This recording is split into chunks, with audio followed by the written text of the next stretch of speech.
ലോക സമസ്ത സുഖിനോ ഭവന്തു. ഓം നമഃശിവായ. നമസ്കാരം. ദേവാർപ്പണത്തിൻ്റെ പുതിയ ഒരു വീഡിയോയിലേക്ക് എല്ലാവരെയും സ്നേഹപൂർവ്വം സ്വാഗതം ചെയ്യുന്നു. സകല പാവങ്ങളെയും ഇല്ലാതാക്കുന്ന ശിവരാത്രി വ്രതം അനുഷ്ഠിക്കേണ്ട രീതിയും ആ ദിവസം സമർപ്പിക്കേണ്ട വഴിപാടുകളെക്കുറിച്ചുമാണ് ഇന്നത്തെ വീഡിയോ. ശിവപ്രീതിക്കായി അനുഷ്ഠിക്കുന്ന 8 വ്രതങ്ങളിൽ ഒന്നാണ് ശിവരാത്രി വ്രതം. മഹാവ്രതം എന്ന പേരിൽ ഈ അനുഷ്ഠാനം വർഷത്തിൽ ഒരിക്കൽ മാത്രമാണ് ഉണ്ടാകുന്നത്. സകല പാപങ്ങളെയും ഇല്ലാതാക്കുന്ന ശിവരാത്രി വ്രതത്തിലൂടെ കുടുംബത്തിൽ ഐശ്വര്യം, അഭിവൃദ്ധി, സന്തോഷം, സമാധാനം എന്നിവയ്ക്ക് ഉണ്ടാകുമെന്നാണ് പറയുക. ഭക്തിയോട് കൂടിയ വ്രതാനുഷ്ഠാനം അവനവനും ജീവിത പങ്കാളിക്കും ദീർഘായുസ്സുണ്ടാവാൻ ഉത്തമമാണ്. ദമ്പതികൾ ഒന്നിച്ച് വ്രതം അനുഷ്ഠിക്കുന്നതും വളരെയേറെ ഉത്തമമാണ്. കുംഭമാസത്തിലെ കൃഷ്ണ ചതുർദശി തിഥിയിലാണ് ഈ വ്രതാനുഷ്ഠാനം. ഈ വർഷം 2025 ഫെബ്രുവരി 26-ാം തീയതി ബുധനാഴ്ചയാണ് ശിവരാത്രി വരുന്നത്. ആ ദിവസം സമർപ്പിക്കേണ്ട പ്രത്യേകമായ വഴിപാടുകളാണ് കൂവളത്തില സമർപ്പണം. അത് ഏറ്റവും വലിയ പ്രധാനമായ വഴിപാടാണ്. പിന്നെ പിൻവിളക്ക്, ജലധാര എന്നിവയും സമർപ്പിക്കാവുന്നതാണ്. ശിവരാത്രി എന്നാൽ ശിവന്റെ രാത്രി എന്നു മാത്രമല്ല, ശിവമായ രാത്രി എന്നുകൂടി അർത്ഥമുണ്ട്. ശിവം എന്നാൽ മംഗളം എന്നർത്ഥം. അതുകൊണ്ട് ശിവരാത്രി എന്നാൽ മംഗളരാത്രി എന്നാണ് അർത്ഥം. ലോകത്തെ മുഴുവൻ നശിപ്പിക്കാൻ ശക്തമായ കാളകൂട വിഷം ഭൂമിയിൽ പതിക്കാതെ ഭഗവാൻ പരമശിവൻ സ്വയം ഏറ്റുവാങ്ങി പാനം ചെയ്ത രാത്രിയാണ് ശിവരാത്രി എന്ന ഐതിഹ്യം.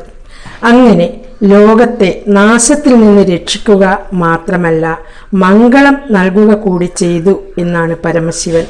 അങ്ങനെ ശിവരാത്രി എന്ന വാക്കിന് മംഗളരാത്രി എന്ന അർത്ഥം കൂടി പ്രസക്തമാവുന്നുണ്ട്. ഓം ശിവോഹം എന്നാണ് ശൈവ തത്വചിന്തയുടെ കാതൽ. ശിവനും ഞാനും ഒന്നു തന്നെ എന്ന അദ്വൈത ചിന്ത തന്നെയാണത്. അതുകൊണ്ട് നാശത്തിൽ നിന്ന് ലോകത്തെ രക്ഷിക്കാൻ നാം ഓരോരുത്തരും സ്വയം തയ്യാറാവണമെന്ന സന്ദേശം കൂടിയാണ് ശിവരാത്രി മുന്നോട്ട് വയ്ക്കുന്നത്. മാഘമാസത്തിലെ കറുത്ത പക്ഷ ചതുർദശി അർദ്ധരാത്രിക്ക് വരുന്ന ദിവസമാണ് ശിവരാത്രിയായി നാം ആചരിക്കുന്നത്.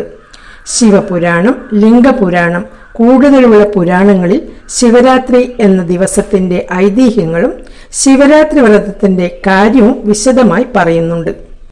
ശിവരാത്രി വ്രതം വക്ഷ്യേ ഭുക്തി മുക്തിപ്രദം ശൃണ്യ മാഘ ഫാൽഗുനയോർ മധ്യായി. എന്താ കൃഷ്ണ യാതു ചതുർദശി എന്നാണ് ശിവരാത്രിയെക്കുറിച്ച് പുരാണങ്ങളിൽ പറയുന്നത്. മാഘമാസം തുടങ്ങിയതിന് ശേഷം ഫാൽഗുന മാസം തുടങ്ങുന്നതിന് മുൻപ് വരുന്ന കറുത്ത പക്ഷ ചതുർദശി ദിവസമാണ് ശിവരാത്രി വ്രതം നാം ആചരിക്കുന്നത്. ഈ വ്രതം ഇഹലോകത്ത് ഭുക്തി എന്ന സർവ്വ സൗഭാഗ്യങ്ങളും തരുന്നു. ഇതിനു പുറമെ ദുരിതങ്ങളിൽ നിന്നുള്ള മോചനമായ മുക്തിയും തരുന്നു എന്ന് പുരാണങ്ങൾ പറയുന്നുണ്ട്. 10 ദേവാസുരന്മാർ ചേർന്ന് അമൃതനായി പാലാഴി കളഞ്ഞപ്പോൾ ഉയർന്നു വന്ന ലോകനാശകമായ കാളകൂടം എന്ന വിഷം ഭഗവാൻ പരമശിവൻ സ്വയം ഏറ്റുവാങ്ങിയെന്നും അത് പാനം ചെയ്തപ്പോൾ പാർവതീദേവി ഭർത്താവിന്റെ കണ്ടത്തിൽ മുറുകെ പിടിച്ച് ആ രാത്രി മുഴുവൻ ഉറക്കമിളച്ചു പ്രാർത്ഥിച്ചുവെന്നുമാണ് ഐതിഹ്യം. അങ്ങനെ പാർവതീദേവി രാത്രി മുഴുവൻ ഉറക്കമിളച്ച് പരമേശ്വരനെ പ്രാർത്ഥിച്ച ദിവസമായതിനാൽ ശിവരാത്രി ദിവസം രാത്രി മുഴുവൻ ഉറക്കമിളച്ച് പ്രാർത്ഥിച്ചാൽ ശിവപ്രീതി നമുക്ക് കിട്ടും എന്നാണ് വിശ്വാസം. ശിവരാത്രി ദിവസം വ്രതം അനുഷ്ഠിക്കുന്നതും ഉറക്കമിളച്ച് ശിവഭജനം നടത്തുന്നതും ഏറെ പുണ്യദായകമാണ്. പ്രപഞ്ചനാഥനായ ശിവന്റെ അനുഗ്രഹം ഇതിലൂടെ നമുക്കുണ്ടാകും.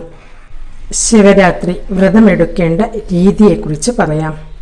ശിവരാത്രിയുടെ തലേന്ന് തന്നെ വീട് മുഴുവനും വൃത്തിയാക്കണം. ഈ ദിവസം അരി ആഹാരം കഴിക്കാൻ പാടില്ല. വ്രതമെടുക്കാൻ നിശ്ചയിച്ചിരിക്കുന്നവർ തലേന്ന് രാത്രി അരി ആഹാരം കഴിക്കാതിരിക്കുന്നതാണ് ഉത്തമം. കൂടാതെ ഉള്ളി, വെളുത്തുള്ളി എന്നിവയും വർജിക്കേണ്ടതുണ്ട്. പകരം ലഘുഭക്ഷണം എന്തെങ്കിലും കഴിക്കാവുന്നതാണ്. ശിവരാത്രി ദിനത്തിൽ വ്രതം നോക്കുന്നതിനോടനുബന്ധിച്ച് പുലർച്ചെ എണീറ്റ് കുളിച്ച് ശുദ്ധിയായി ശിവക്ഷേത്രത്തിൽ ദർശനം നടത്തണം. ഈ ദിനത്തിൽ ശിവലിംഗ പൂജ നിർബന്ധമാണ്. ക്ഷേത്രത്തിലെത്തി പാലഭിഷേകം, തേൻ അഭിഷേകം, ജലധാര എന്നിവ ദർശിക്കണം. കൂടാതെ ഓം നമഃശിവായ ഉരുവിട്ട് ശിവലിംഗത്തെ പൂജിക്കണമെന്നാണ് പറയുക. ക്ഷേത്രത്തിന് ശേഷം അവിടെ തന്നെ ഇരിക്കുന്നതും വളരെയേറെ ഉത്തമമാണ്. പകൽ ഉപവാസം അനുഷ്ഠിക്കുകയും ഉറങ്ങാതിരിക്കുകയും ചെയ്യണം. എന്നാൽ 2 രീതിയിൽ വ്രതമെടുക്കാവുന്നതാണ്. ഉപവാസമിരിക്കൽ, ഒരിക്കൽ എന്നിവയാണ് 2 രീതികൾ. ഉപവാസം എന്നാൽ ഒന്നും ഭക്ഷിക്കാതെ വ്രതമെടുക്കുന്നതിനെയാണ് സൂചിപ്പിക്കുന്നത്. ഒരിക്കൽ എന്നത് ഒരു നേരം കുറച്ച് ഭക്ഷണം കഴിച്ച് വ്രതമെടുക്കുന്നതിനെയാണ് സൂചിപ്പിക്കുന്നത്. സാധാരണയായി ആരോഗ്യ പ്രശ്നമുള്ളവർ ഒരിക്കലാണ് എടുക്കാറുള്ളത്. ഇക്കൂട്ടർ ക്ഷേത്രത്തിൽ നിന്ന് ലഭിക്കുന്ന വെള്ള നിവേദ്യമാണ് കഴിക്കുന്നത്. എന്നാൽ ഇത് വയർ നിറയുന്നത് വരെ കഴിക്കാനും പാടില്ല. ശിവരാത്രി വ്രതം ആരംഭിച്ചാൽ പകലും രാത്രിയും ഉറങ്ങാൻ പാടില്ല. തൊട്ടടുത്ത ദിവസം രാവിലെ ക്ഷേത്രത്തിൽ നിന്ന് ലഭിക്കുന്ന തീർത്ഥം കുടിച്ച് കൊണ്ടാവണം വ്രതം മുറിക്കേണ്ടത്.